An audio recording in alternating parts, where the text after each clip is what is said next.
una recopilación de las obras de Luisa Capetillo con un estudio introductorio erudito y demás, también de Norma Valle. Entonces, simplemente decir, bueno, ya Norma Valle la conozco de hace tanto tiempo que casi ni me acuerdo de cuando no existía todavía la Facultad de Ciencias de la Información y existía una escuelilla, que le llamamos así la escuelilla de periodismo, de 3 años, ¿no? Allí en el ministerio, en el que era el Ministerio de Información, por la parte de atrás del Ministerio de Información, es decir, por la trasera o el trasero del Ministerio de Información, que dirigía entonces Flavio Ibarne, estaba la Escuela de Periodismo, una pequeña escuelita, ¿no? Y allí creo que nos conocimos, ¿no? Fue allí, ¿no? ¿Verdad? Sí, sí. No, es que no sabía bien si nos habíamos conocido allí hace 40 años o hace 40 años nos habíamos conocido cuando iba yo a buscar a la guardería, porque ella era mucho más joven, ¿no? Pues, pero fue... yo soy bastante mayor que ella, ¿no? Pero bueno, fue allí hace aproximadamente eso, pues 40 años, lamentablemente, ¿no? Entonces, bueno, pues digamos que ya nos perdimos uno de otro, ¿no? Porque ya se fue para su tierra y demás, ¿no? Y de vez en cuando tenía alguna noticia de ella que me mandaba. Ella participó en la formación de la Federación de Mujeres de Puerto Rico, ¿no? En la fundación de esta organización, la primera, ¿no? La primera organización de carácter reivindicativo, ¿no? Feminista de Puerto Rico. Ella ya tiene una larga carrera periodística, participó, quiero recordar, creo, ¿no? En una famosa huelga del periódico El Mundo, ¿no? Que duró no sé cuántos meses aquella huelga. 9 meses. 9 meses. 9 meses duró aquella huelga, ¿no? En Puerto Rico, una de las huelgas más largas que se han dado en ese país, ¿no? Ella fue también una de las participantes y dirigentes, ¿no? De aquello, ¿no? Y luego, bueno, pues tiene una larga carrera académica y como profesora, como catedrática, y luego como erudita y como estudiosa, investigadora de todo lo referente al tema de la mujer en Puerto Rico y al tema del movimiento obrero allí. Entonces, pues nada más, ¿no? Ya se encarga ella ahora de contaros el libro, ¿no? Y de que le preguntéis lo que queráis preguntarle. Claro. Bueno, pues gracias a Manolo. Ha sido una sorpresa, ¿verdad?, que pudiera estar en una librería anarquista, porque en mi país pues no hay librerías anarquistas. Había un grupito muy pequeño de chicos anarquistas hace unos cuantos años, y luego de estarlos buscando intensamente, porque primero caminaban detrás de mí por toda la facultad y por toda la universidad, y en el centro de Río Piedras me enteré de que uno de ellos los retuvo el gobierno de los Estados Unidos confinado por 364 días. Eso quiere decir que no cumplió 365, por lo tanto no tenían que informarle a las autoridades de que estaba confinado. Y él estuvo realmente desaparecido por esos 364 días. A los 365 días lo soltaron. Yo todavía no lo he podido ver. Así es que de eso le hablo, de lo que está pasando con los grupos anarquistas allá. Pero sin embargo, algo muy interesante es que le quería mostrar que hace escasamente 2 años, tal vez 2 años, un poquito más, empezaron a aparecer estos grafitos a través de toda la universidad y de todo Río Piedras, San Juan, y es el símbolo del anarquismo con un dibujo de Luisa Capetillo, que es el dibujo que se hizo para la portada de la primera biografía que yo hice sobre ella y que se publicó en el 1990. Así que se podrán imaginar que fue para mí muy emocionante ver que estaba en todas las paredes de los edificios públicos, pues eso, el símbolo de ella. Bueno, ¿quién es Luisa Capetillo? Luisa Capetillo actualmente es un ícono para las mujeres y para la sociedad puertorriqueña, principalmente porque la hemos dado a conocer como una feminista, y por supuesto a nivel oficial se le baja un poco toda su subversión y toda su pasión anarquista, y principalmente se le identifica como sindicalista, líder obrera, líder feminista, y se deja un poco lo del anarquismo para el lado, a pesar de que yo, que soy su biógrafa, siempre lo he señalado. Ahora, ¿quién fue Luisa Capetillo? Luisa Capetillo nació en el 1879 y ya a partir de los 18 años ella estaba participando en la industria de la aguja a domicilio, que en Puerto Rico era muy importante, puesto que las corporaciones tanto españolas como norteamericanas, utilizaban a las mujeres puertorriqueñas para que bordaran y tejieran y calaran las blusas que se llevaban posteriormente a la industria de los grandes almacenes, principalmente en los Estados Unidos. Y ella empezó así, pero ella tuvo la fortuna de ser hija de 2 obreros ilustrados. Su madre era francesa, nació en París, se llamaba Margarita Perone. Cuando llegó a Puerto Rico años después convirtió su nombre en Margarita Perón, y su padre es un español de las provincias vascongadas, pariente de Manolo, pero se llamó Capetillo Ruz. Y a pesar de que ellos eran obreros, habían llegado a Puerto Rico como un poco más de, digamos, en la escala social, ¿verdad? Él vino con lo que se llamaba como un merry-go-round, como unas ferias, y ella vino de institutriz de una familia muy conocida en Puerto Rico. Y se unieron, por supuesto, sin papeles, y nació Luisa Capetillo. La criaron enseñándola a leer y escribir. Quiere decir que ella, desde que era muy niñita, desde los 6, 8 años de edad, ya aprendió a leer y escribir, y leía todo lo que su madre leía también. Su madre siempre fue una mujer muy liberal, que se dedicó luego de ser institutriz, bajó en la escala social y era planchadora, lavadora y planchadora, y iba a las casas de las familias adineradas a planchar. Y Luisa Capetillo muchas veces iba con ellos. Luisa Capetillo era muy bonita, dicen que era rubia, con los ojos verdes, y por supuesto atrajo a algunas miradas de los hacendados, especialmente de un hombre que era marqués. Todavía estaba en la colonia española, quiere decir que tenía el título de marqués, y era un gran hacendado, fincas de caña de azúcar, fábrica de ron, y ella tuvo sus 2 primeros hijos antes de hacer su debut sindical.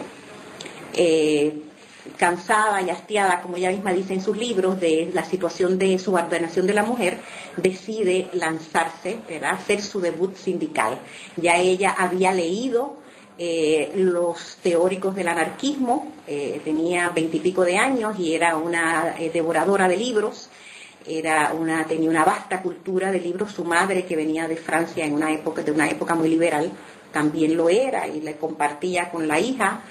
Así es que ella se presenta en esta huelga cañera. En 1905 ocurrieron 2 huelgas muy importantes en Puerto Rico, una huelga de agricultura y la otra la huelga portuaria.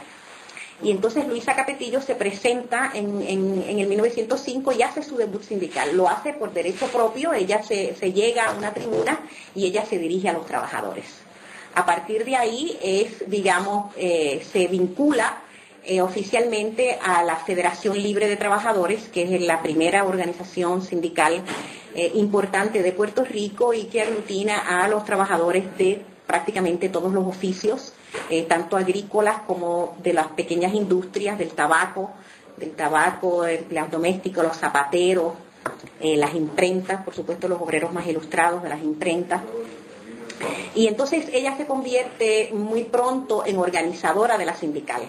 Y entonces hace varias cruzadas, lo que se llama la Cruzada del Ideal, y participa en estas cruzadas por todo el país, hablando del ideal, el ideal anarquista, por supuesto. Sus lecturas principales eran de Bakunin, Kropotkin, Enrico Malatesta, Malato. Ellos eran sus ideólogos principales. Así que ella hablaba de cómo todos los trabajadores y trabajadoras deberían organizarse bajo la bandera roja de la Federación de los Trabajadores de Puerto Rico. Ella además organizó huelgas y fue dirigente de huelgas en todo el país, tanto huelgas cañeras como huelgas tabaqueras.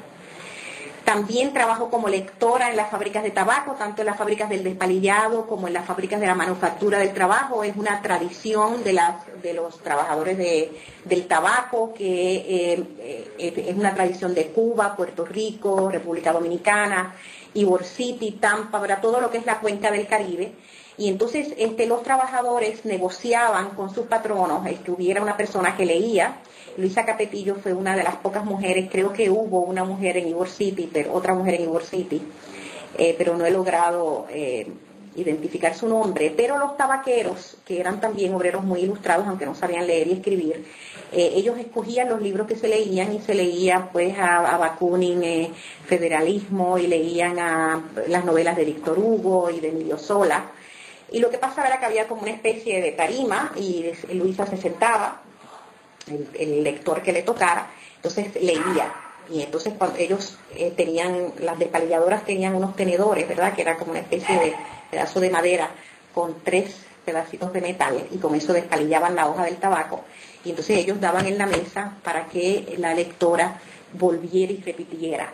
O sea que aunque no supieran leer y escribir, a veces tenían pasajes memorizados completos, tanto de política como de literatura. Y esto, por supuesto, ayudó a Luisa Capetillo a enriquecer su cultura política.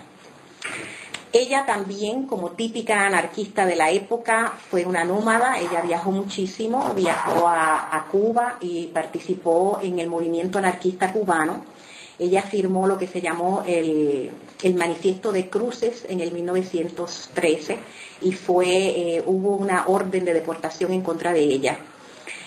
No he podido averiguar si fue deportada o no, pero la tenemos nuevamente en Cuba para el 1915, donde es detenida por usar pantalones en la calle, y ella asumió su propia defensa diciéndole que no había ley que prohibiera que una mujer usara pantalones. El juez le dice, eso sí, yo pude leer todos los archivos del juicio que están guardados en la Biblioteca José Martí de La Habana.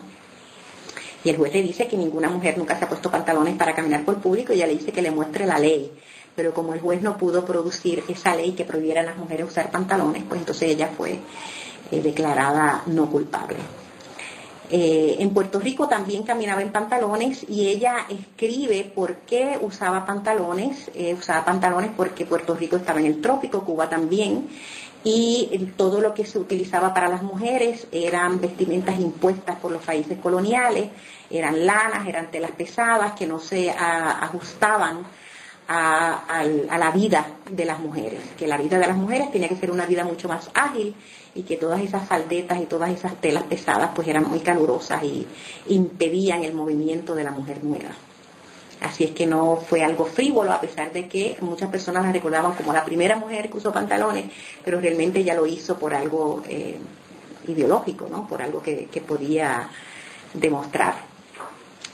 ¿Qué más les cuento? Escribió 4 libros, a diferencia de otras importantes líderes obreras de la época, como Concha Torres, que fue una gran oradora, pues que no las conocemos hoy en día porque no dejaron nada escrito. La mayoría de ellas no sabían leer y escribir, pero Luisa Capetillo sí dejó 4 libros, muchísimos artículos de periódico y varias cartas. Aquí yo he recopilado los 4 libros de ella.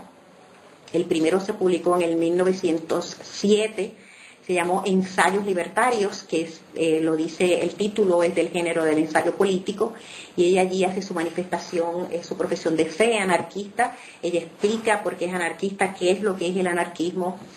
Ella, además, en ese ensayo habla en contra de la pena de muerte, es totalmente anticlerical, habla en contra de los curas, dice que son corruptos, habla en contra de la corrupción gubernamental.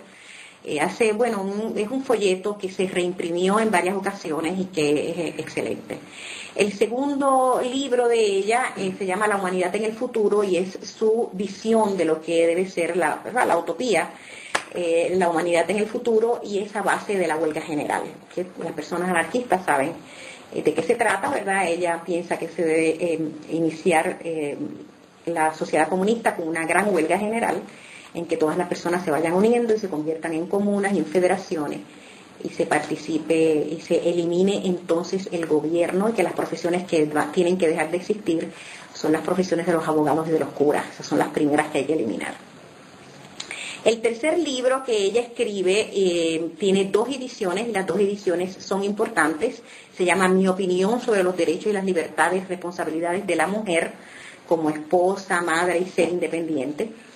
Y hablo que son prácticamente 2 libros, porque la primera edición se publica en Puerto Rico en el 1911, y es una edición un poco más informal. Ella le dedica muchos segmentos a amigos y colegas del sindicalismo.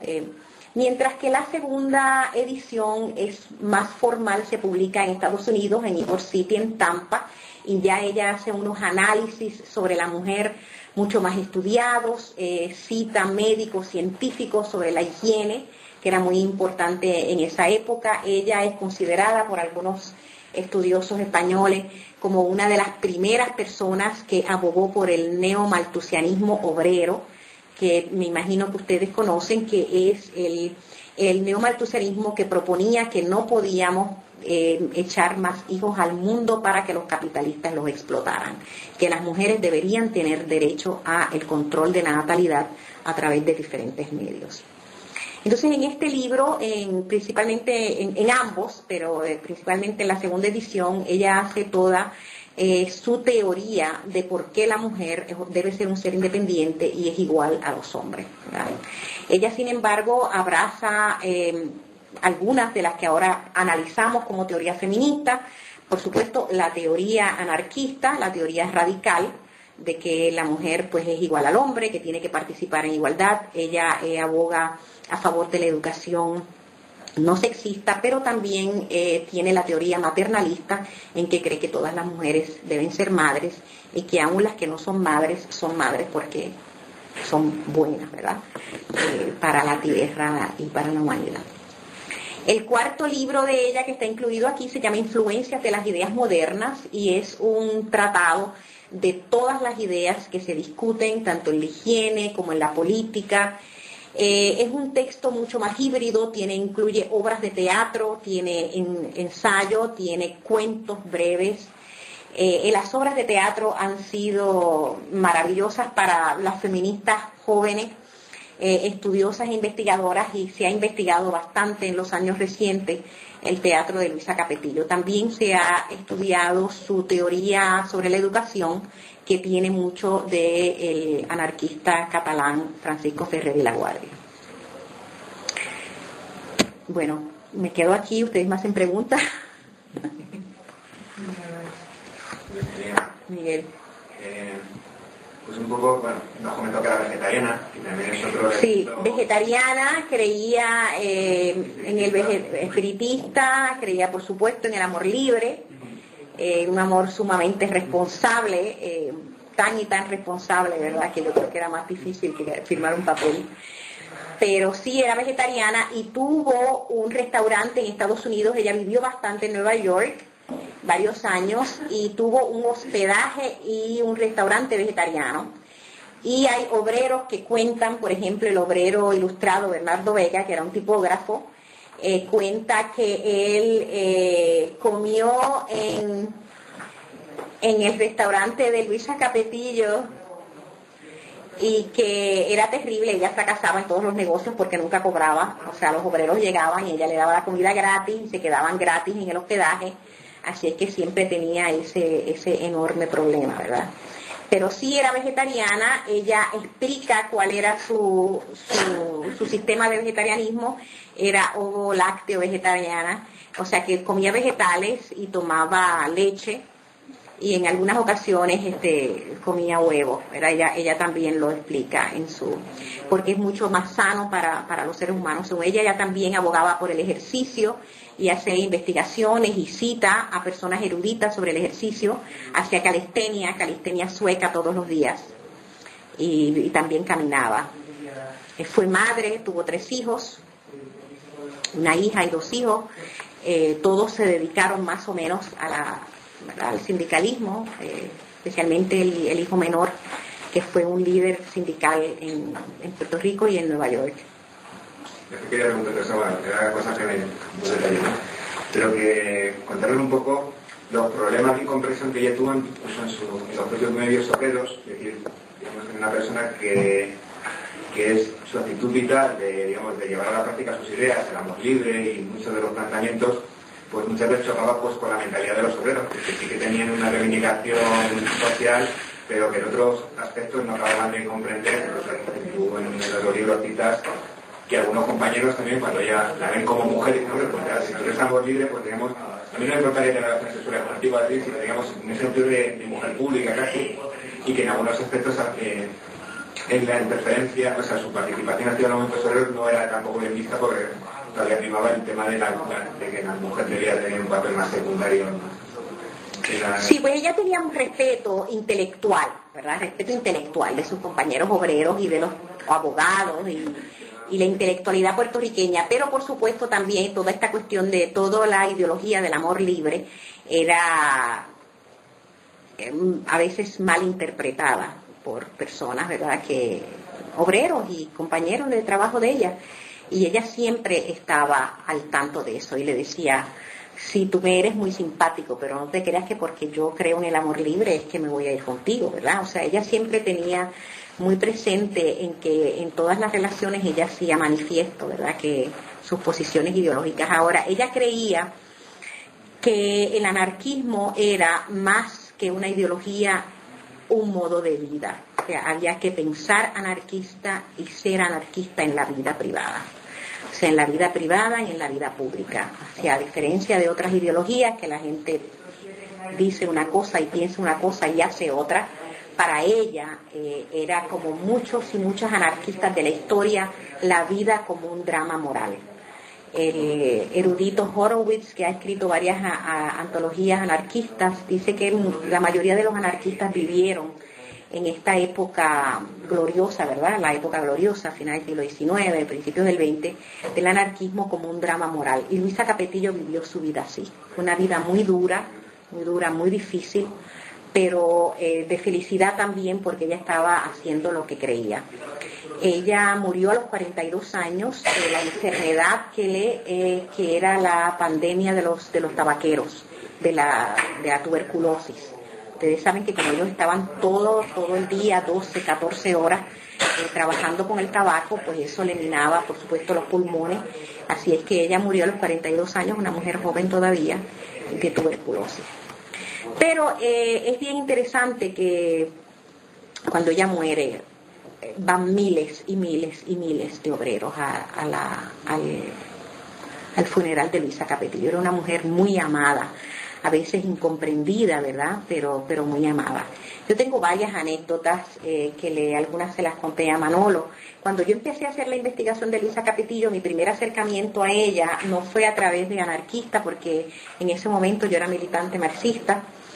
Así es que realmente mi acercamiento a ella fue como feminista, y principalmente porque cuando nosotras iniciamos el grupo de mujeres grande para el 1969, las luchas feministas de la segunda ola, se llaman ahora feminismo de la segunda ola, todo el mundo nos decía, especialmente en el movimiento independentista, que el feminismo era una importación de los Estados Unidos. Ustedes son feministas porque en Estados Unidos las mujeres son feministas y las gringas hacen esto y las gringas hacen lo otro. La mujer puertorriqueña tiene que ser de una manera diferente.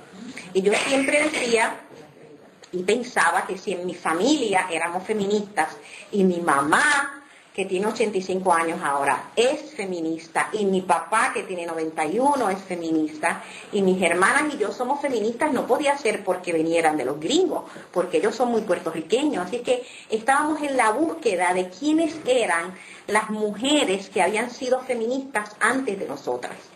Y entonces empezamos esa búsqueda y me topo yo con Luisa Capetillo, porque un grupo de historiadores marxistas tocan la vida de Luisa Capetillo muy por encima, porque encuentran uno de los libros de ella y republican La Cruzada del Ideal. Pero en ese pequeño texto de un párrafo que hacen estos compañeros muy queridos míos, lo único que dicen es que Luisa Capetillo era una socialista.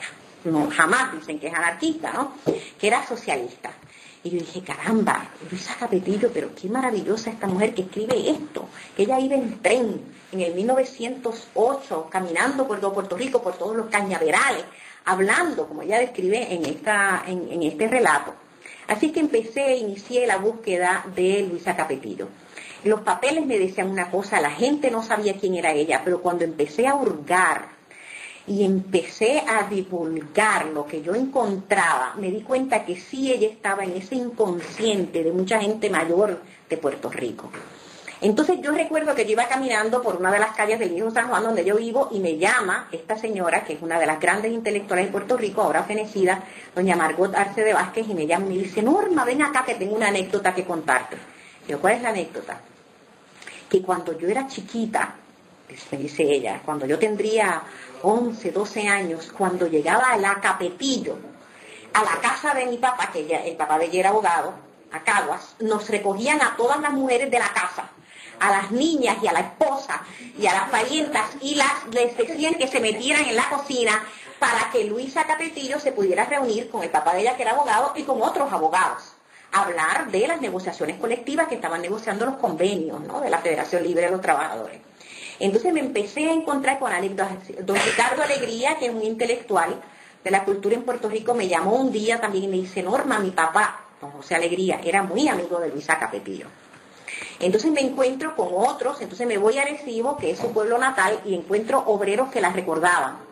Don Ángel Gandía, un obrero, dice: Luisa Capetillo era una mujer extraordinaria. Cuando Luisa Capetillo caminaba por las calles de Manatí, todo el mundo se iba detrás de ella, porque ella iba en pantalones y daba discursos en todas partes, y la gente iba detrás de ella. Y me encuentro también con otro obrero ilustrado, Naval Barreto, que compartía con la mamá de Luisa Capetillo en el cafetín Mississippi, y que tertuliaban allí. O sea, que fui encontrando que sí había gente que se acordaba de ella.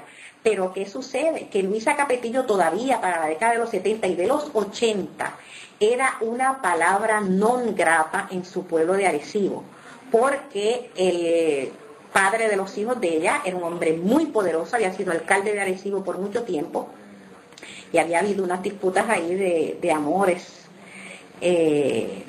difíciles, como diría García Márquez, y el nombre de Luisa Capetillo no se podía nombrar prácticamente en Arecibo. Todavía, para la década de los 90, cuando se publica mi primer libro grande sobre la biografía sobre Luisa Capetillo, la primera edición, se quería poner el nombre de ella a una de las calles de Arecibo, y uno de los descendientes del Marqués de Arecibo fue a la Asamblea Municipal a oponerse. Que esa mujer, que era una anarquista, era una rebelde, que era una prostituta, que era todo lo demás, y se oponían todavía en la década de los 90, ¿verdad? O sea, ya estamos en el 2008, eso se ha liberado, y hay un centro en Arecibo, un centro de mujeres, que se llama Luisa Capetillo. Así es que eso se ha un poco liberado, ¿verdad? Así es que hemos logrado que el nombre de ella entre en los libros de historia, de estudios sociales, de los grados primarios del Departamento de Educación, y la mencionan, muy aguada su vida, ¿verdad? Pero por lo menos está mencionada. Y este libro que se regala es una primera edición de las obras completas de ella, que está auspiciando el Ministerio del Trabajo. Y ustedes se extrañarán, ¿verdad?, de eso, pero resulta que el secretario del Trabajo en este momento en mi país es un hombre de ideas muy liberales. Y entonces me invitaron a dar una conferencia, y la secretaria de él, ayudante, me dijo: mire, profesora, el secretario va a estar unos 15 minutos y luego se va a ir, porque los secretarios tienen mucho trabajo. Y yo le dije: bueno, está bien, no me importa. El salón estaba lleno, había más de 300 obreros y líderes sindicales. Así es que yo empecé a hablar de Luisa Capetillo y le mostré fotos y todo, y entonces el secretario se queda allí en la sala, y se quedó todo el tiempo. Y cuando termino yo de hablar, él viene donde mí y me dice: yo quisiera que todos los obreros en Puerto Rico conocieran a Luisa Capetillo, y su deseo de organizar a todos los trabajadores y trabajadoras. Entonces yo le dije: pues mire, secretario, yo nunca he tenido dinero para publicar las obras completas de ella, porque no nos da el dinero.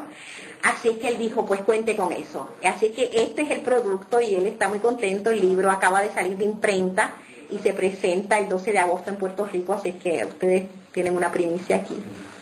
Y yo espero que se le va a regalar a todos los sindicatos, y que por lo menos haya, ¿verdad?, unos círculos de estudio en que se discuta la obra de ella, y los libros sí no se pueden aguar, ¿verdad?, porque allí está lo que ella decía, lo que ella dijo, y lo que todavía es viva, es como una historia viva, ¿verdad? Lo que ella dice de los obreros y las obreras lo tenemos que tener en consideración actualmente, ahora cuando ha descendido la organización sindical, cuando los patronos hacen lo que les da la gana, todavía más de lo que lo han hecho siempre.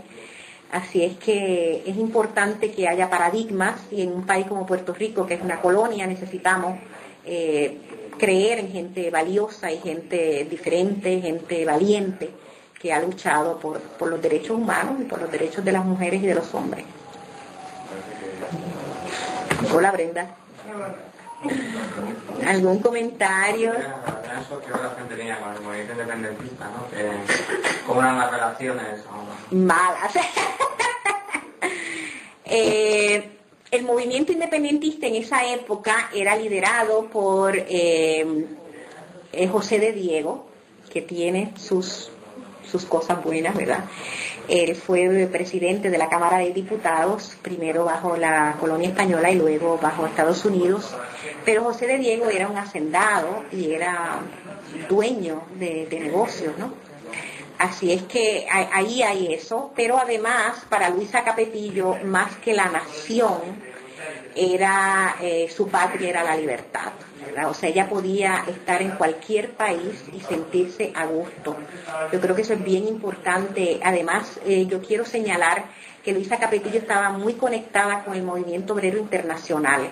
O sea, ella conocía lo que estaba pasando en España, lo que estaba pasando en Japón, en Argentina, y comenta en sus libros lo que estaba ocurriendo, y era una internacionalista, y desde Nueva York colaboraba en el periódico Cultura Obrera, que era un periódico que aglutinaba, un periódico anarquista.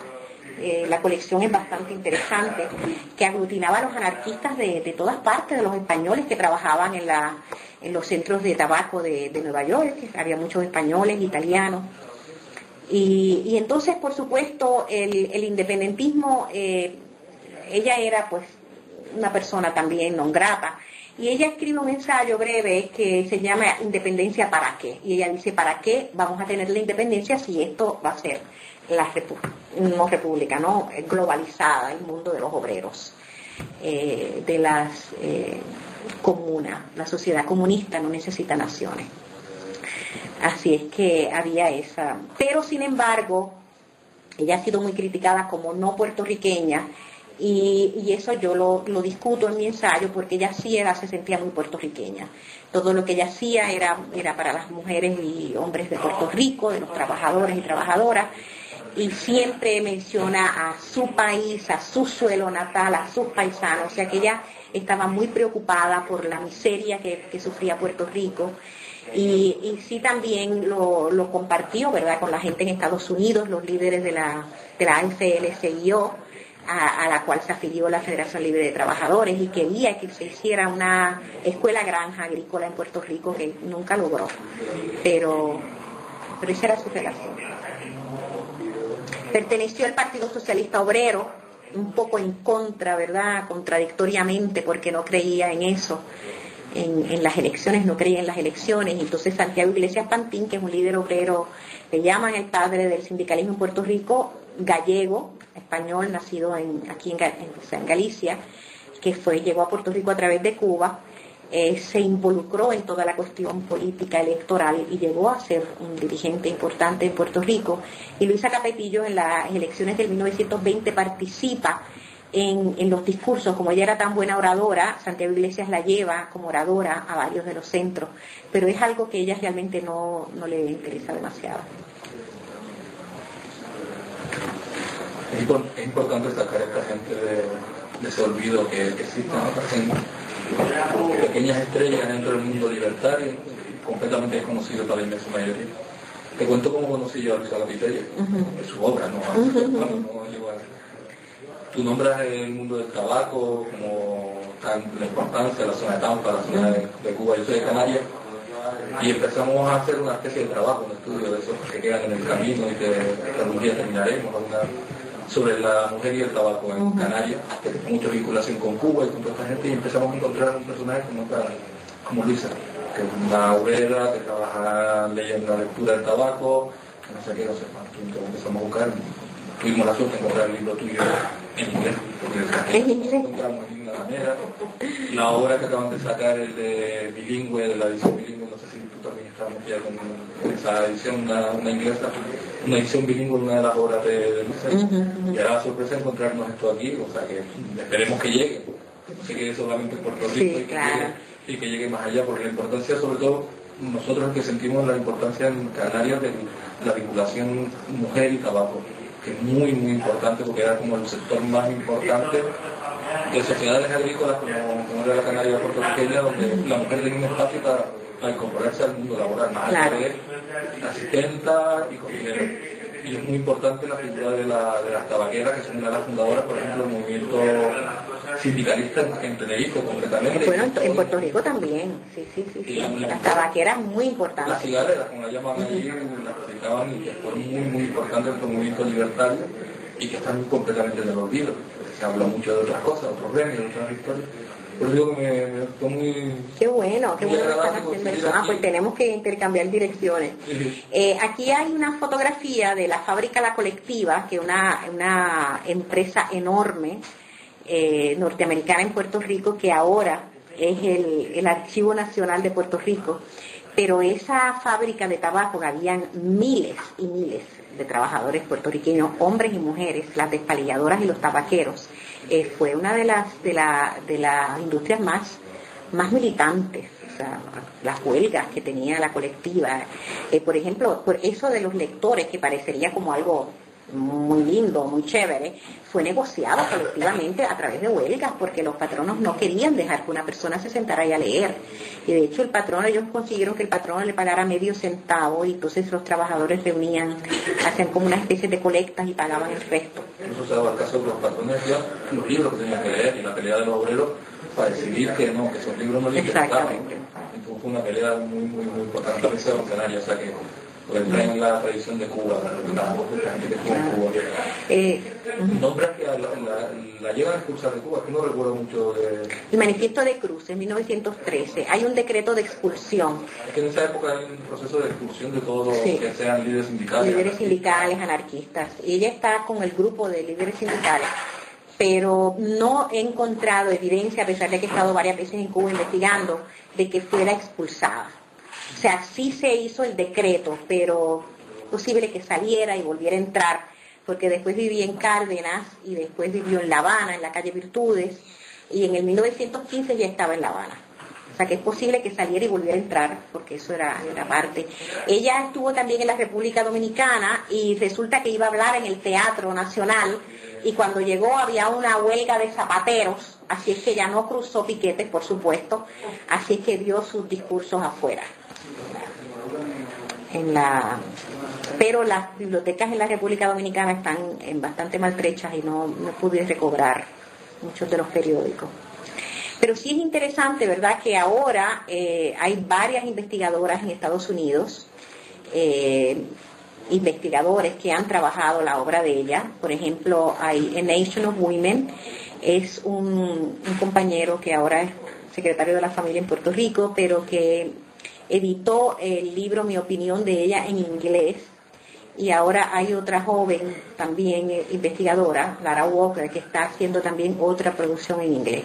Pero mi biografía se publicó en el 2006, perdóname, hace 2 años, y se agotó también la edición. O sea que hay mucho interés.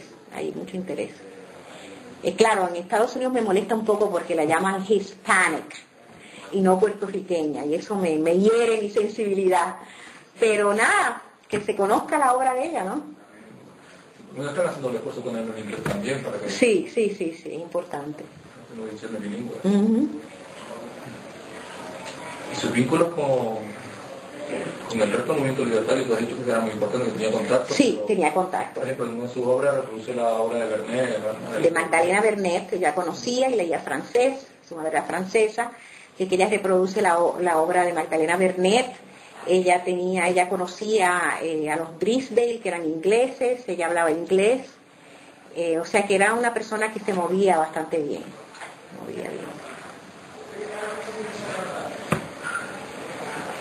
¿Comentarios? ¿No quieres hacer ningún comentario?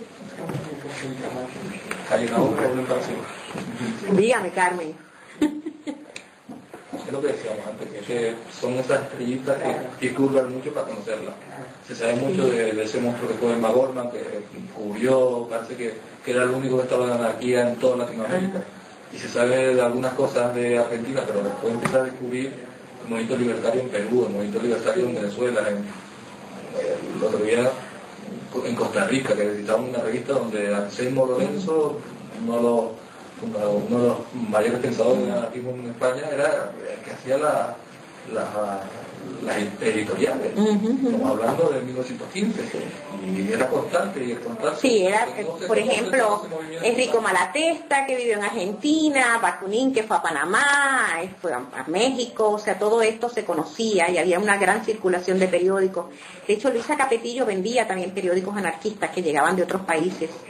Y también debo mencionar, fíjense, que yo trabajaba con un grupo, un colectivo de mujeres periodistas durante casi 20 años, o sea, con sede en Chile, en Santiago de Chile, que se llamaba Mujer Fempress. Hicimos varios números monográficos, era una revista mensual, que echamos de menos, porque ponía el movimiento de mujeres en contacto, pero se hicieron varios números monográficos y uno de los números fue de historia de las pioneras del movimiento feminista en América Latina. Y ese número monográfico nos revela que la gran mayoría de las mujeres feministas de la primera ola, es decir, finales del siglo XIX, principios del XX, fueron anarquistas, salieron del movimiento anarquista.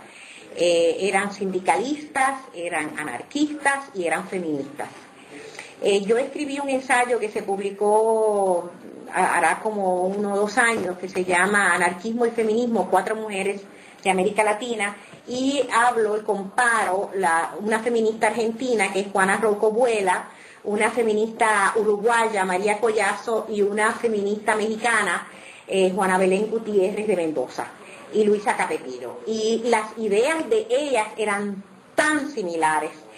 3 de ellas hicieron su profesión de fe anarquista el mismo año, 1905. O sea, sus vidas eran casi patrones, ¿verdad? O sea, que estos movimientos autónomos en cada país de América Latina, aún en Puerto Rico, una colonia, ¿verdad?, hasta norteamericana, sigue el mismo contenido de las luchas feministas, anarquistas, anarcofeministas y anarcosindicalistas. O sea, y es bien fácil conectarlas a todas unas con otras. De hecho, tenemos una bibliografía que hizo la compañera Ana María Portugal en Perú, que es una cronología del anarquismo y el feminismo a partir del año 1880 hasta como los 20. Mariel y Brenda, ¿no me quieren decir nada? ¿Quieres la pregunta que te la hagan? ¿Cómo que me preguntes sobre eso? Preguntar, ¿no? Comenzar, yo no tengo mucho que preguntar, porque aquí en Perú mismo ha sido muy escaso y muy perseguido y ha habido muy poco feminismo. Claro, los años anteriores a la guerra un poquito y en plena guerra, lo demás se acabó, porque ha sido una persecución constante. Sí, pero el feminismo siempre se persigue. Nosotras en Puerto Rico, hasta el otro día, perseguidas totalmente.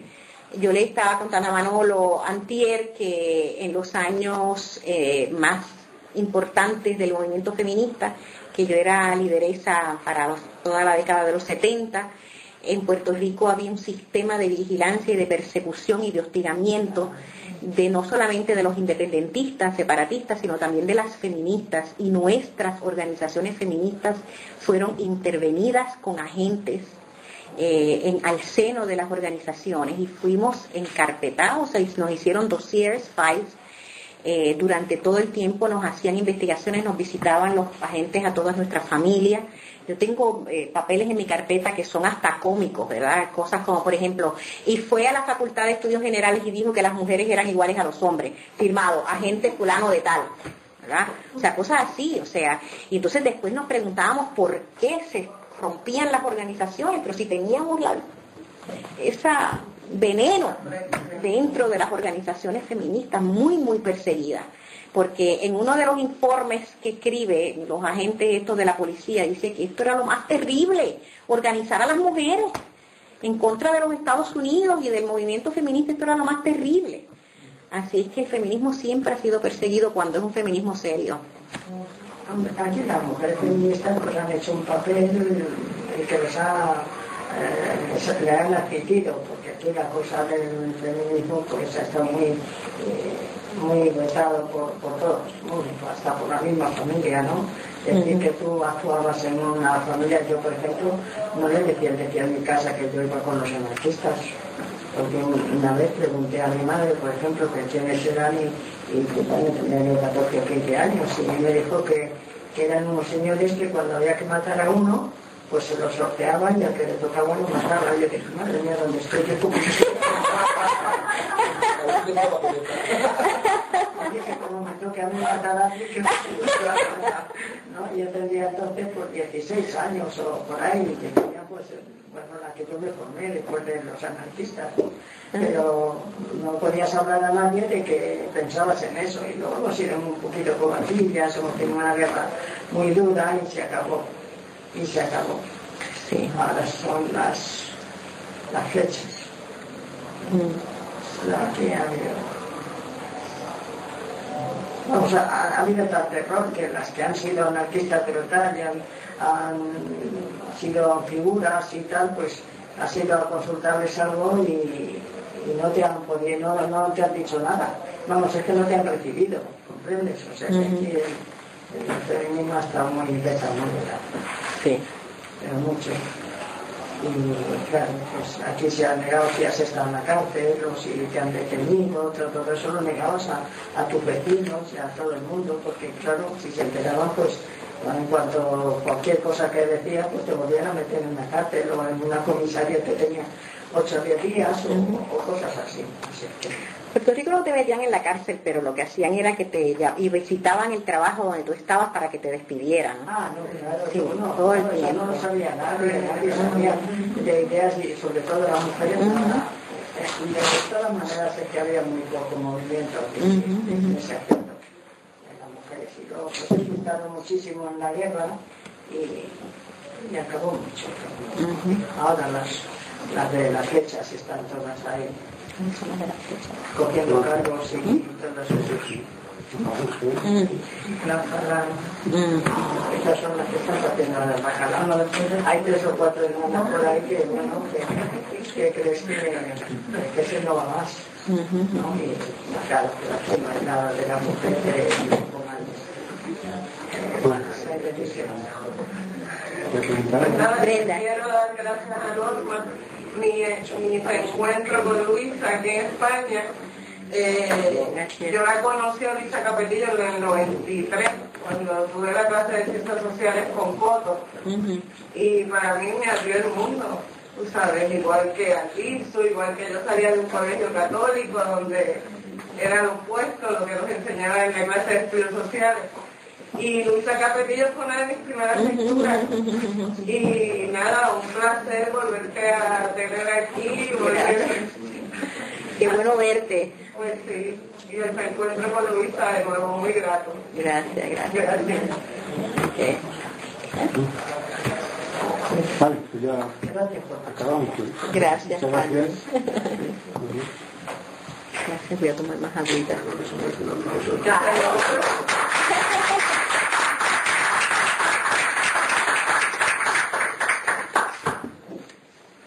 Que me iban a preguntar cosas de